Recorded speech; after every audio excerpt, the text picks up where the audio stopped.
Good Time Crew, are you here with us? We're trying to figure out something, man. Wrestling moments that happen that are real or are they fake? Ooh, this is gonna be good. Remember we did that video about enemies in real life? Yeah. And I feel like they were getting them sneak punches in. So this is gonna feel like that. So are the moments real or fake? I mean, they're putting on a good show, so a lot of the moments, I mean, I can see why this is even a question. Yeah. Is this for us to guess? Because I want to guess. I think we guess. All right. Come on, Good Time Crew. Let's have fun. We're gonna play a game. We have 10 different WWE moments. 5 of them are fake and part of the script, while the other 5 are real. Can you guess all of them correctly? Let's start with this one. All right. In 2017, Roman Reigns and John Cena came face to face to sign a contract for their match at No Mercy. The two got into a heated exchange that blurred the lines between fiction and reality. Because when they look at you, they see what I see. A cheap-ass, corporately created John Cena bootleg. Now we know that those lines were part of the script, but what about this? And second of all, The big dog forgot what he was supposed to say on live TV. Now, was that actually real or just part of the script? The answer is fake. Yes, Roman Reigns forgetting his lines was all part of the show. Seems like Wrestling journalist Dave Meltzer revealed that the entire segment was 100% scripted. This next moment needs no introduction. The Undertaker and Mankind had one of the most iconic matches in WWE history at the 1998 King of the Ring pay-per-view. Now, Undertaker throwing Mankind off the top of the cell was scripted, but what about the second brutal moment in the match when Undertaker chokeslammed his opponent through the cell? Was this part of the script too, or was this real? The answer it's probably is part of it. Yep. real. That's real. Oh, it's real. That's real. That look real, man. I said it feel like it's part of the script because Undertaker is crazy like that. I mean, yeah, and Mick Foley was crazy like that too. Yeah, that don't make no sense. But that's a wild. I don't think he was. That first one was a part of the script though. That's a long fall down. Honestly, And to crash into something. Honestly, I think that's worse. Well, I don't know. Because falling off that thing when you're not supposed to. Falling from that height. Well, I mean, from that when you're not supposed to, especially when he thought he would just land on top of the cage. Yeah, he went straight through. He was just like, boom. Ugh. Mankind, or McFoley, wasn't supposed to break through the top of the cell. This resulted in him suffering concussion and his tooth going through his lip. In 2008, WWE's TV viewership was down, and they needed a way to get more people to watch their shows. They definitely got creative, as instead of giving fans compelling storylines and awesome wrestlers, the company instead decided to give money away. It was called $1 Million Mania, and each week, Vince McMahon himself would call a random fan with a chance to win a ton of money. The lucky person just had to say the password, which was revealed during Raw. The idea was people would watch Raw to get the password in case they received the phone call. The entire stunt came to an end when the stage fell on top of Vince McMahon. Now, was the whole thing real? Specifically, did WWE actually give money away to fans, or was it just part of the show? The answer... Before we get to it, what do you think it is? I was thinking that because I was like, nah, he ain't giving them money because the thing fell on him on purpose so that way they could be like, oh, it's canceled, we can't do it. Oh, yeah. I would do that too. Definitely. Okay, what's the answer? Definitely fake. Answer is real. The people McMahon called were actual fans, and WWE did give them the money. A year after $1 Million Mania, WWE posted an article showing what the fans bought with the cash they won. Tractor. Randy Orton is known for getting angry on TV, but he does suffer from anger management problems in real life. This was shown when Orton was being interviewed while WWE was doing a tour in Mexico. The host called the Apex Predator fragile, and things got heated. What's that for of all your omelets in breakfast, but you sound like pretty fragile. I mean, you have been injured in your clavicle, your arms, everywhere. Well, what happened? you want to talk to me on your own show here and make you look cool? You want to look cool? I'm not trying to be funny. I'm done. This has to be real, especially since it happened outside of the ring. Or could it just be a stunt to get WWE Fake. more publicity? I go fake. Well, the answer is... Real. Fake. Yeah. After the interview, a spokesperson for WWE informed the media that the whole thing was staged. The reason was to get WWE attention for their shows in Mexico. Yeah. You can even see Randy Orton give the cut signal at the end of the interview. In September 1998, Owen Hart and Dan Severn were having a match on Raw. About 2 minutes into the fight, Owen Hart hit Severn with a piledriver. The Beast didn't get up, and after an odd moment, the match was called off. Medical staff soon came out, and Dan Severn was stretchered out of the arena. Now, did Severn actually get injured, or was it part of a storyline? The answer is... The answer is... Sometimes they do go kind of far with like playing up the storyline. But it could have been real. I don't know. I go with real. Yeah, me too. It looked like... He did kind of look pained. It looked like he was in pain. It looked like he even looked down to get him. Real. Okay. I go real. Final answer. Fake. About a month earlier, Owen Hart had accidentally broken Stone Cold Steve Austin's neck using a pile driver. That was real. This incident with Dan Severn, though, was not. It was meant to capitalize on the attention that had been created from the botched pile driver with Stone Cold. Like in his last WWE match, Rusev teamed up with Humberto Carrillo to take on Bobby Lashley and Angel Garza. A chaotic match followed that ended with Garza rolling up Rusev to get the victory. As Garza was celebrating, the Bulgarian Brute charged Angel and knocked him out of the ring. Was the post-match attack part of the script, or did Rusev decide to go into business for himself? Dude, what is with that? I was going to say that's real, but why? I mean, I guess you got to give him any way possible. But this is not the first time we've seen the hit him with the butt move. I don't know about the smack him in the butt thing. Man. What is with that? I would just take his leg and just like do his leg like that. So I think that this was fake. I think it was fake. I say fake based on the pattern that we've been in. Never mind. Like, multiple choice tests, you try to like... The answer is... real. After being released from WWE, Rusev revealed that the tag team match went through a few revisions. When the writers decided to have Garza get the win and celebrate in the ring, that upset Rusev. He felt they were trying to make him look bad, so he decided to take matters into his own hands and get Garza out of the ring, so he was the last man standing. This could have been one of the reasons why Rusev was released about a month later. Probably. After winning the WWE Championship at WrestleMania, Eddie Guerrero performed at an untelevised show in his hometown of El Paso, Texas. Guerrero was so happy to be there that he brought out his family to celebrate, including his 73-year-old mother.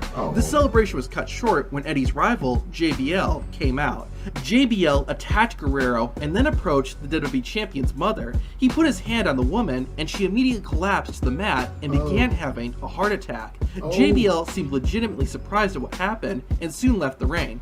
Eddie Guerrero was furious as his mother was given an oxygen mask and stretchered out of the arena. So did Eddie's mom actually get hurt, or was this just a publicity stunt to get people interested in Eddie Guerrero and JBL's rivalry? I'm going fake. Because you don't mess with somebody's mother for real and not get beat up. That doesn't happen. I'm going fake on this one. I'm saying that she was all part of the act, which is so cool if that's Hello, yeah. That's so cool. Like if I got to do something. Your mom. I know, right? Like my mom being there, she get to be part of the whole thing. That'd be awesome. You get to be part of it. The answer is... real. What? But there's more to it. Eddie Guerrero and JBL were going to have a championship match at the Judgment Day pay-per-view.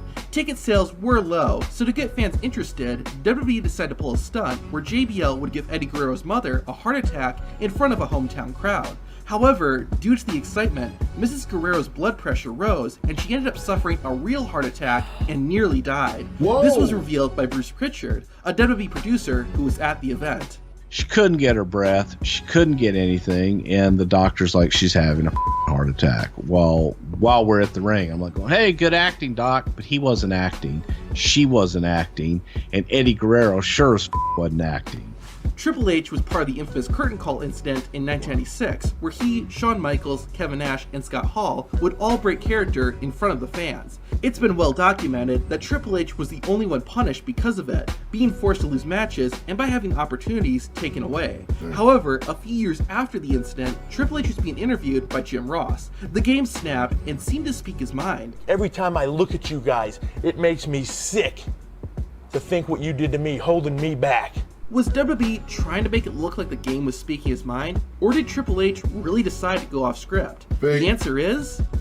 fake. WWE used the real-life punishment they gave Triple H to make this interview seem real, and it definitely worked.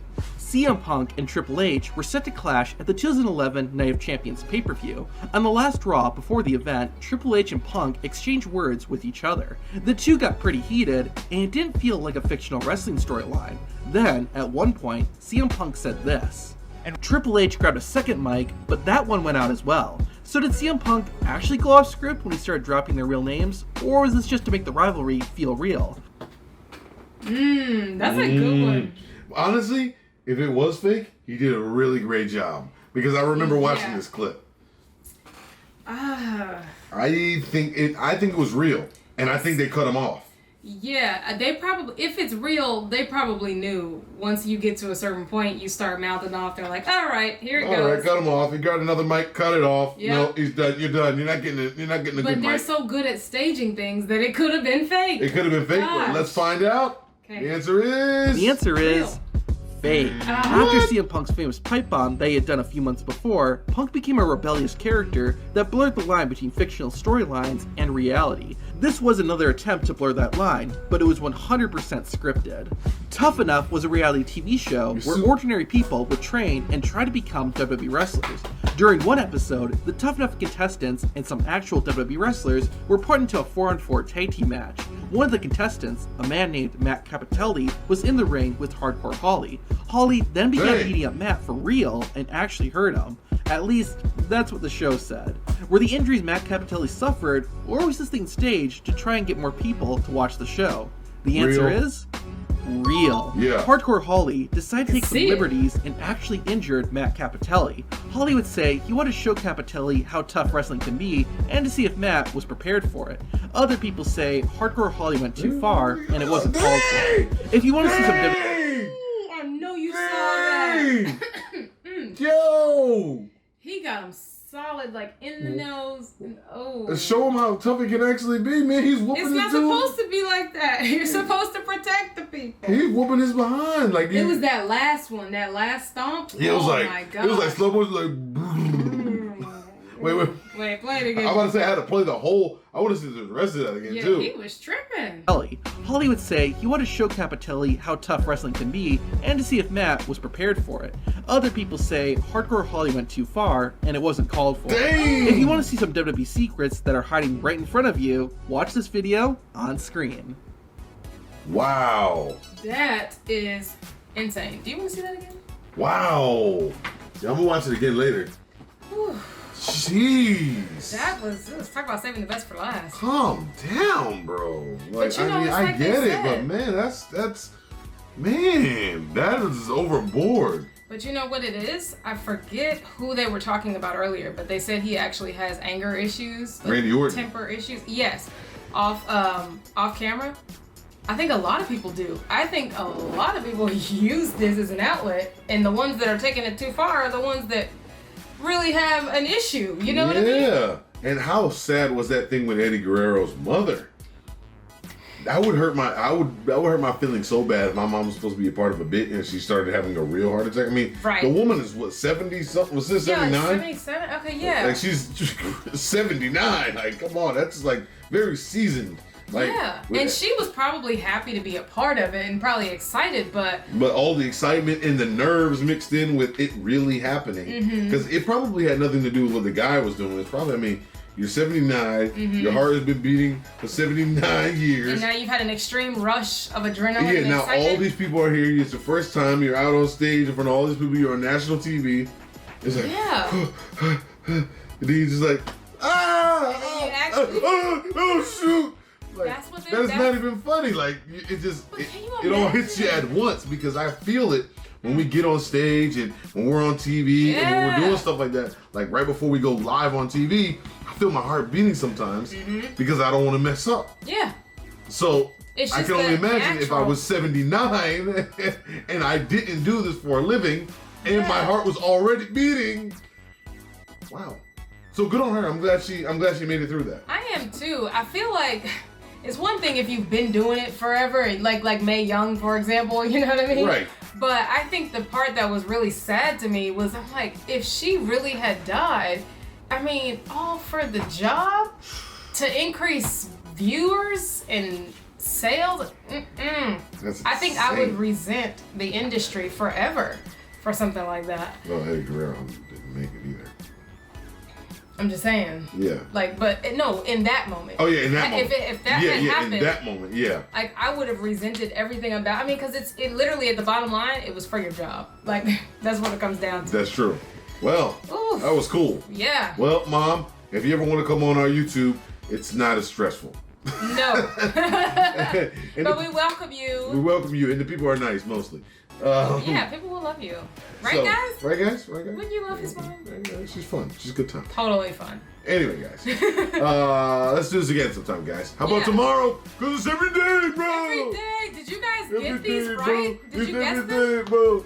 Thanks, Stop Jake singing Paul. that lame song. Thanks, Jake Paul, for putting us on that song. No, he doesn't get any thanks. The song sucks. Thanks. I'm sorry. I like that song just for the meaning. For the purpose. Of continuously uploading. Now, if I put it as our intro music, I ain't trying to get copyrighted. So go ahead and take that off, Jake Paul. Yeah. It's every day, bro. No. It's every day, bro. No. Okay, guys, we gotta go. I'm Bye. done. Bye.